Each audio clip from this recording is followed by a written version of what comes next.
Hola, mi nombre es José Emilio Sánchez García. Estoy cursando el seminario temático 2, Innovación Docente con TICS, del grupo Ciudad del Carmen, Campeche, del doctorado en Tecnología Educativa del Centro Escolar de Mar de Cortés, mediado por el doctor José Alberto Alvarado Lemus. En este caso estamos viendo o realizando la actividad número 5 y la fuente de información es el libro Objetos de Aprendizaje e Innovación Educativa de los autores María Elena Chan Núñez, Lourdes Galeana de la O y María Soledad Ramírez Montaya, del cual se realizó una síntesis del primer capítulo, Objetos de Aprendizaje, Procesos y Contextos de Uso, que como ya dijimos corresponde a la lectura número 8 de este seminario temático 2. Muy bien, los temas que se van a ver son tres, ¿verdad? Las nociones sobre el objeto de aprendizaje, los procesos sociales y educativos en los que los objetos tienen implicaciones y los contextos de uso del diseño educativo por objetos. Bueno, vamos a ver tres definiciones. La primera definición por parte de Wiley 2000 dice que objeto de aprendizaje es cualquier recurso digital que puede ser usado como soporte para el aprendizaje. Como vemos en la imagen de la izquierda, tenemos varios tipos de recursos, ¿no? Pueden ser audios, videos, imágenes que de alguna manera se reutilizan o son reusados como soporte para el aprendizaje. Por su parte, Merrill 2000 hace una definición del objeto de aprendizaje a partir de dos definiciones previas. Lo define primero como un objeto mediático y después hace una definición de lo que es objeto de conocimiento para poder definir lo que es el objeto de aprendizaje. Y él dice que un objeto mediático es un conjunto de bits de texto, gráfico, video o audio, que al identificarse algún valor de este objeto como conocimiento para un sujeto, se le puede considerar como objeto de conocimiento. Cuando se integra una estrategia instruccional al objeto mediático, entonces, por haberle atribuido valor como conocimiento, se obtiene un objeto de aprendizaje. Bueno, estas dos definiciones, la primera es una de las más difundidas, pero también una de las más discutidas, pero que ha servido de base para nociones más elaboradas. La segunda definición, pues, admite la operación de parte del sujeto que aprende.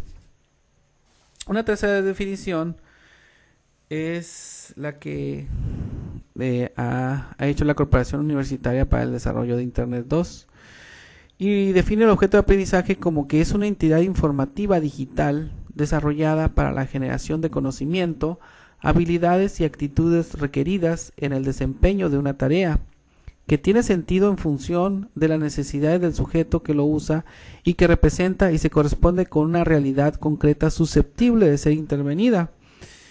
Bueno, esta definición es una definición un tanto más operativa y tiene sentido en contextos donde las instituciones de educación superior siguen la tendencia del diseño curricular por competencias. Hay que hacer la aclaración que hablar de objetos de aprendizaje no tiene sentido si no se hace en referencia con procesos más amplios y al contexto de uso en el que se pretende situarlos. Con esto se quiere decir tres cosas. O sea, no se tiene por qué pretenderse llegar a una sola definición de concepto de objeto. Cuando se pretende hacer diseño educativo con uso de objetos de aprendizaje, hay que tomar alguna postura y ser congruente con ella. La eficacia del concepto aplicado puede ser evaluado de acuerdo con los fines o propósitos buscados por el grupo que impulsa esa aplicación y por tanto la extensión de la noción se dará según resulte funcional para mayor número de personas y grupos. Bueno, ahí después de haber definido los tres conceptos principales, pues se ven las propiedades deseables de los objetos de aprendizaje. Una de esas propiedades es la subjetividad, y en este caso la subjetividad se refiere a que los objetos son polivalentes, pues la significación de sus potencialidades recae en los sujetos que lo usan. Es decir, tiene varios sujetos, varios significados, y el significado es distinto, ¿no?, para cada uno de esos sujetos. Otra es la realidad. Dice, el objeto de aprendizaje es un puente con una realidad concreta. Obviamente, es una representación de la realidad de cada objeto a través de sus rasgos característicos que lo definen. Entonces se hace una abstracción y ahí donde donde se dice que es un puente con esa realidad concreta. La historicidad, dice, la pertinencia histórica de los objetos tienen que ver con su construcción y distribución en función de las condiciones reales de acceso y uso de los educandos a los que se pretende atender. Muy bien. Otra de las características es la complejidad. Los objetos, aunque tienen una delimitación que los convierte en unidades materiales, están ligados de múltiples formas con otros objetos posibles, es decir, se unen varios objetos, pero tienen alguna forma de ligar unos conocimientos con otros, ¿verdad? Esa es una de las características. Por eso es que están ligados con otros objetos. Dice la comunicabilidad, dice, los objetos de aprendizaje contienen información y su capacidad de representación supone la integración de múltiples lenguajes. Estos lenguajes, vamos a ver más adelante, pueden ser computacionales, pueden ser iconográficos, pueden ser gráficos. O sea, hay distintos tipos de lenguaje que los objetos de aprendizaje lo utilizan integran diferentes lenguajes. Vamos a ver otra de las características, que es la integralidad.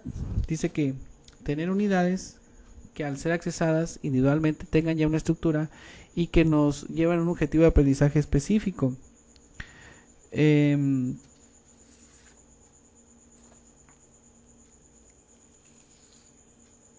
Unidad coherente, objetos como pequeñas unidades de aprendizaje cuyos elementos tienen relación íntima con el objetivo que persiguen. Hay unidades autocontenibles y versátiles. Cada objeto puede ser tomado independientemente de que tenga elasticidad. Hay otro concepto que se habla que define la reusabilidad, y es que cada objeto puede ser usado en diferentes contextos y para diferentes objetivos. La reusabilidad, vista más allá de sus ventajas económicas, tiene un potencial heurístico innegable, puesto que podría entenderse como posibilidad de un contenido de ser transportado en distintos contextos de significación. La escalabilidad son los objetos pueden ser agrupados en una larga colección de contenidos para conformar la estructura de un curso. Debe ser clasificable. Cada objeto debe contar con ciertos elementos que permitan clasificarlo en un metadatos. O sea, los metadatos es una descripción, ¿verdad?, de estos objetos para su clasificación, que tengan las propiedades de que pueden ser encontrados fácilmente. Y otra de las características de los objetos de aprendizaje es que sean relevantes, es decir, que respondan a una necesidad. Hasta ahí las características de los objetos de aprendizaje y las nociones, es decir, los tres conceptos más importantes que definen el autor. Vamos a pasar a un segundo punto, que son dependiendo de la definición de objetos de aprendizaje, y estos tienen implicaciones las cuales se abordan a continuación, considerando los procesos y contextos donde esas definiciones cobran significado. Entonces, hay diferentes puntos que se pueden ver ahí. Por ejemplo, un proceso es el conocimiento. Más adelante vamos a ver la virtualización de la educación, el diseño educativo y las redes de colaboración. Bueno, uno de los procesos más complejos en los que puede contextualizarse el objeto de aprendizaje es el relativo al conocimiento. Entonces, aquí se dice en la lámina, dice que el proceso 1 de conocimiento, dice, los objetos de aprendizaje son una herramienta educativa que puede insertarse en propuestas curriculares y metodologías de enseñanza y aprendizaje de muy diversa índole. Sin embargo, y considerando que no hay ciencia ni tecnología sin posicionamiento ideológico detrás, en la apropiación de una herramienta educativa como los objetos de aprendizaje, se da la adhesión a formas de ver y producir conocimiento, a formas de ver y promover aprendizajes, y los educadores estamos obligados a anticiparnos de nuestras prácticas y de los recursos que utilizamos en ella. Bueno, en esta lámina de Chan 2002 dice que la apropiación de los objetos de aprendizaje existe un componente ideológico de parte de los profesores, que son los que producen esos objetos. Por lo tanto, debemos estar conscientes de las repercusiones que tendrán estos diseños educativos. Muy bien, pues este proceso 1 de conocimiento se dan 4 reflexiones, 4 puntos de reflexión. El primero es la objetivización como proceso de abstracción, la relación del objeto con su referente real, la fragmentación, sistematización y por último el objeto y función cognitiva. Vamos a ver el primer punto, que es el punto de la objetivación como proceso de abstracción. Pues aquí supone dos tipos de acciones complementarias entre sí. Por un lado está la del autor, que abstrayendo los atributos de un objeto de la realidad, compone un objeto digital para su aprehensión por otro sujeto, y la otra es la del aprendiente, que interpretando los componentes e interactuando con el objeto complementará su significado. Bueno, en el primer caso es una acción cognitiva y comunicativa, dado que se trata de una operación mental desde la que se hace una selección del contenido y el autor de un objeto hace esta operación con el ánimo de estructurar un recurso comunicable, dispone elementos para que el aprendiente los interprete. En la segunda acción, el aprendiente realiza una interpretación y complementará su significado.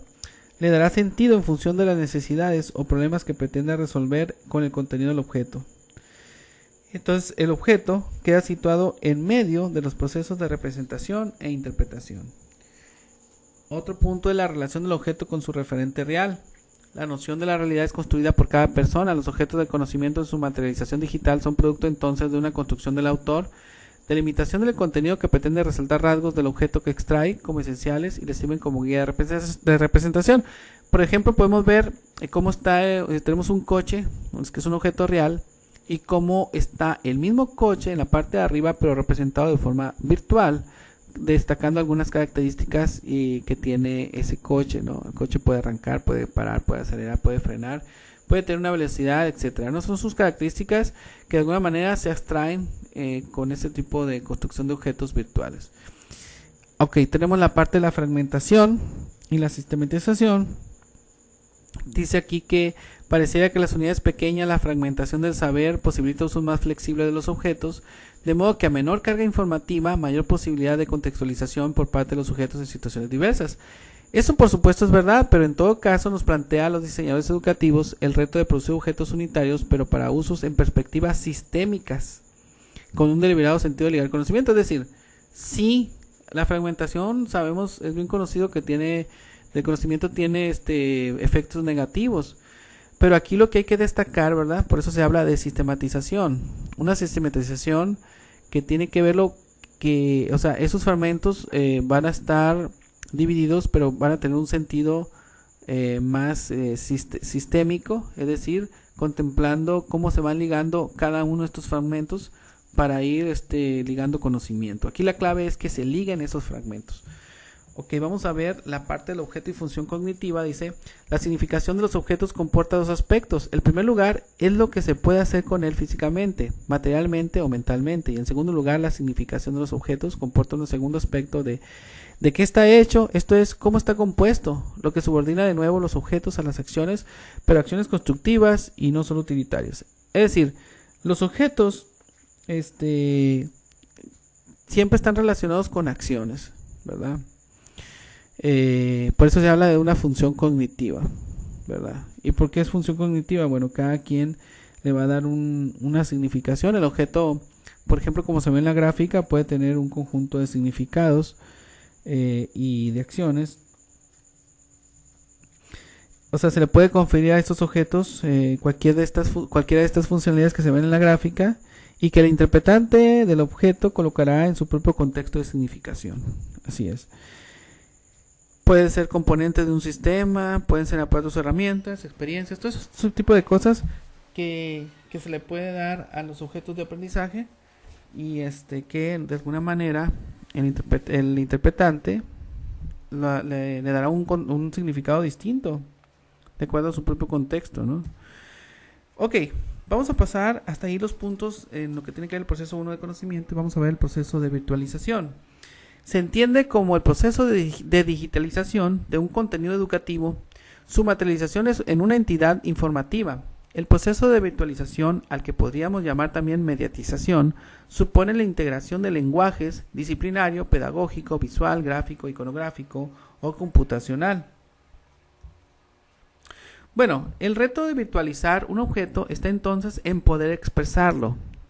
Se puede expresar de manera unitariamente o hologramáticamente. Unitariamente al contener todo lo necesario como para lograr un objetivo de aprendizaje con la información y la actividad que lo hagan posible. Hologramáticamente al contener la referencia que pueda conectar al objeto con categorías o contextos más amplios de significación, contener sintéticamente la referencia al sistema de conocimientos a los que pertenece. En esencia esta lámina pues trata de decir que la cuestión es cómo para virtualizar un objeto está la clave en poder expresarlo y se refiere al hecho de que con el mínimo de elementos vamos a tratar de que sea lo más expresivo que se pueda ese objeto de aprendizaje. Por ahí en la lectura se hablaba del minimalismo, ¿no? Que es un concepto precisamente de eso, ¿no? De que tratas de expresar con los menos, o sea, los menos elementos posibles y a dar una máxima expresabilidad. Entonces el otro caso de hologramáticamente, pues es en la liga que deben de haber. Por ejemplo, en la gráfica se ve, por ejemplo, cómo están las diferentes figuras ahí enlazadas. Pero esto es que sí están en partes, ahorita hablamos de la fragmentación, pero que va a haber una liga de conocimiento entre unas y otras, ¿no? O sea, la fragmentación puede ser dañina para los procesos educativos, pero si van con un sentido de ligar conocimiento, con una visión más sistémica, pues entonces ya tenemos objetos de aprendizaje, ¿no? Que están bien expresados y que tienen un sentido de ligar conocimiento. Ok, vamos a pasar al tercer punto, que es diseño educativo. Y pues el diseño educativo es el proceso donde se articula la posición frente al conocimiento y frente a la virtualización. O sea, son posturas. En este caso es muy importante las posturas. Ahí está la clave de este tema. Y se aborda de la siguiente manera, o se tiene que entender lo siguiente. No existe teoría educativa comprensiva que abarque la problemática sobre los modos de conocer al tiempo que se concreta en principios aplicables en la práctica. Las teorías de diseño generalmente son prescriptivas, centradas en el hacer y poco reflexivas en términos de posturas epistémicas desde las que se generen sus principios. Entonces, si nos vamos por la parte teórica, pues no está aterrizada, digamos, o sea, a la práctica cómo se van a hacer las cosas, o sea. Y si nos vamos a la teoría de diseño, pues es más más de hacer cosas, más práctico, y no se pone a reflexionar en las teorías. Entonces los dos puntos no están tomando, digamos, las dos cosas al mismo tiempo, tanto la teoría como la práctica. Entonces aquí hay de fondo las posturas, ¿no? Eso es muy importante en la cuestión del diseño educativo. Ahorita vamos a ver que el diseño educativo por objetos es una estrategia en su más amplio sentido. Dice aquí que no solo hay diferentes modelos pedagógicos que pueden utilizar objetos de aprendizaje para su concreción en el espacio digital, sino que estos modelos pedagógicos implícitamente asumen posiciones frente al conocimiento y la virtualización. Aquí surge de nuevo el asunto de la posición, posturas, las diferentes posturas que hay. Aunque reconozcamos que en cualquier modelo de diseño educativo puede aplicarse la estrategia por objetos, no cualquier modelo educativo tendrá los impactos deseables desde determinada postura en los procesos de construcción de conocimiento y en la calidad de aprendizaje. Entonces,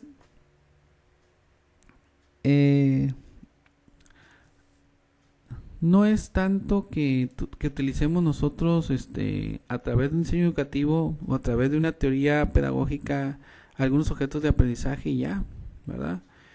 Sino que habría que ver cuáles son las posturas que tienen los diferentes, las posturas que se dan, pues, esas posturas históricas y sociales frente al conocimiento.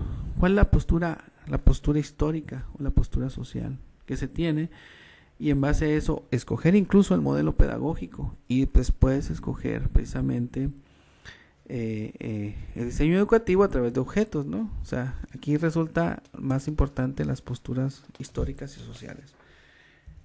Bueno, el autor plantea una propuesta para hacer diseños educativos generadores. Dice que debe tener al menos que está pensado en sistemas o redes de objetos. Considera que en su planteamiento pedagógico y tecnológico la posibilidad de integrar las producciones de parte de los estudiantes, que pueden ligarse como objetos articulados o no objetos semilla, y que estar colocados en ambientes, escenarios, al lado de herramientas que posibiliten interacciones. Muy bien. El último punto es la colaboración en cuanto a los procesos sociales, y dice que sin duda la tendencia de diseño educativo por objetos ha tenido su origen en la necesidad de colaboración. La emergencia de las TIC ha posibilitado el compartir producción de conocimientos de un modo nunca antes visto. La colaboración, sin embargo, no es posible si no se asocia con el concepto de la interoperabilidad. Entendemos por interoperabilidad la compatibilidad entre sistemas de soporte, lenguajes, modos de clasificación que hacen posible que se constituya patrimonio común en el caso de la producción y uso de los objetos de aprendizaje. En este punto, pues es muy importante el concepto de interoperabilidad. Esto nos va a permitir que podamos nosotros compartir diferentes recursos, puesto que van a hablar, se puede distribuir en diferentes plataformas, pero antes que nada esta interoperabilidad tiene que ver con especificaciones y estándares, ¿verdad? Las especificaciones consisten en descripciones completas de los sistemas y los estándares se fijan a partir de las especificaciones más usadas. El último punto dice: la colaboración tiene así un sentido de intercambio de componentes, de objetos y de herramientas para la gestión de ambientes y escenarios que magnifica las posibilidades de diseño educativo por objetos. Es decir, cuando la colaboración se da, por ejemplo, puede ponerse en un acervo cualquier recurso mediático a ser reutilizado por un autor de un nuevo objeto, como puede trabajarse colaborativamente en redes de investigación y docencia en torno a sistemas de redes, en sistemas o redes de objetos. Muy bien, vamos a continuar con el último punto, que son los contextos de uso del diseño educativo por objetos. Y se dice que el diseño educativo por objetos tenemos lo que es: participa en objetos y educación a distancia, que es la motivación por producir objetos, está guiada por los principios que orientan el modelo institucional y la publicación es garantizada en los cursos en línea. Tenemos que también se usan recursos didácticos para la enseñanza presencial. Dice que las herramientas de gestión de contenidos que pueden operar con objetos de aprendizaje tengan igualdad para producir cursos orientados a la educación a distancia, que para docentes autores que pretendan generar objetos de apoyo para cursos presenciales o bimodales. Para la gestión de conocimiento de las organizaciones, dice: las organizaciones empresariales, gubernamentales o civiles que pueden ver en la creación de objetos la posibilidad de distribuir su patrimonio de conocimiento. Por ejemplo, la innovación curricular sería otro punto. Dice: el diseño educativo por objetos de aprendizaje, si se opera desde una perspectiva de promoción de la interdisciplinariedad, puede tener un significado profundo en el tratamiento de los planes de estudio y estimular la reusabilidad en sentido transversal entre asignaturas. El último punto son los productos generados por los estudiantes. Dice: individualmente o por equipo generan recursos digitales sobre temas, conceptos, problemas y hacen del recurso digital su proyecto. Esto de diferenciar los contextos es la de advertir sobre la diversidad de razones y alternativas estratégicas para el desarrollo de objetos, acervos o sistemas de objetos. Muy bien, hasta aquí llegamos con la presentación en PowerPoint y pues vamos a ver una presentación que se hizo con la herramienta FreeMind del mismo tema, ¿verdad? Son objetos de aprendizaje, procesos y contextos de uso. Muy bien, pues como cualquier trabajo, pues se hace una pequeña presentación, en este caso del Centro Escolar Mar de Cortés, en este caso del doctorado en tecnología educativa. Como mediador pues está el doctor José Alberto Alvarado Lemus, de la materia seminario temático 2. El alumno, pues en este caso su servidor, José Emilio Sánchez García, que tiene el rol de alumno.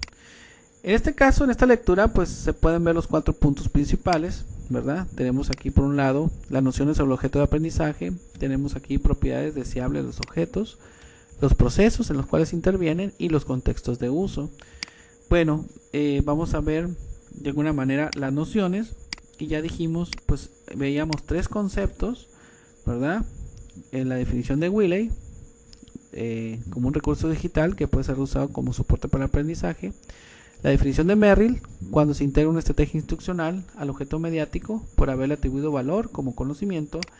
Y la definición de Cuddy, que define el objeto de aprendizaje, que es una entidad informativa digital desarrollada para la generación de conocimiento, habilidades, actitudes requeridas en el desempeño de una tarea, que tiene sentido en función de la necesidad del sujeto que lo usa y que representa y se corresponde con una realidad concreta susceptible de ser intervenida. Estos 3 son los conceptos que vimos de alguna manera para definir lo que es objeto de aprendizaje. Y también veíamos que en ese primer punto había propiedades deseables de los objetos. Ya las vimos de alguna manera en las láminas. Y decíamos que esas propiedades eran la subjetividad, la realidad, la historicidad, la complejidad, la comunicabilidad, la integralidad, la unidad coherente, la unidad de autocontenibles y versátiles, la reusabilidad, la escalabilidad, debe ser clasificable, relevante y que tenga agenda de utilización. Bueno, una vez definido el término y sus características, veíamos los procesos sociales y educativos en los que los sujetos tienen implicaciones. Y veíamos que aquí ya teníamos, las implicaciones eran en el conocimiento, eran implicaciones en la virtualización de la educación, en el diseño educativo y en las redes de colaboración. Estos puntos son los mismos que se desarrollaron en las láminas, que de alguna manera ya los hemos estado explicando. Y finalmente otro de los puntos que vimos es el contexto de uso del diseño educativo por objetos. Y veíamos que los objetos de aprendizaje eran en la cuestión de la educación a distancia, donde se podían utilizar en la educación presencial, en las distintas organizaciones, en innovación curricular, ¿verdad? También se maneja como contexto, porque ahí te explicaba el texto que era por la cuestión de la función de desarrollo que se ponía en un país, la innovación curricular, por el aspecto del desarrollo, por eso se veía como un contexto de uso, y finalmente por los productos generados por los estudiantes. Básicamente esos son los 4 puntos que se desarrollan en este capítulo, y pues esa sería toda la teoría que se vio, y pues eso sería todo. Se despide José Emilio Sánchez García. Hasta la próxima.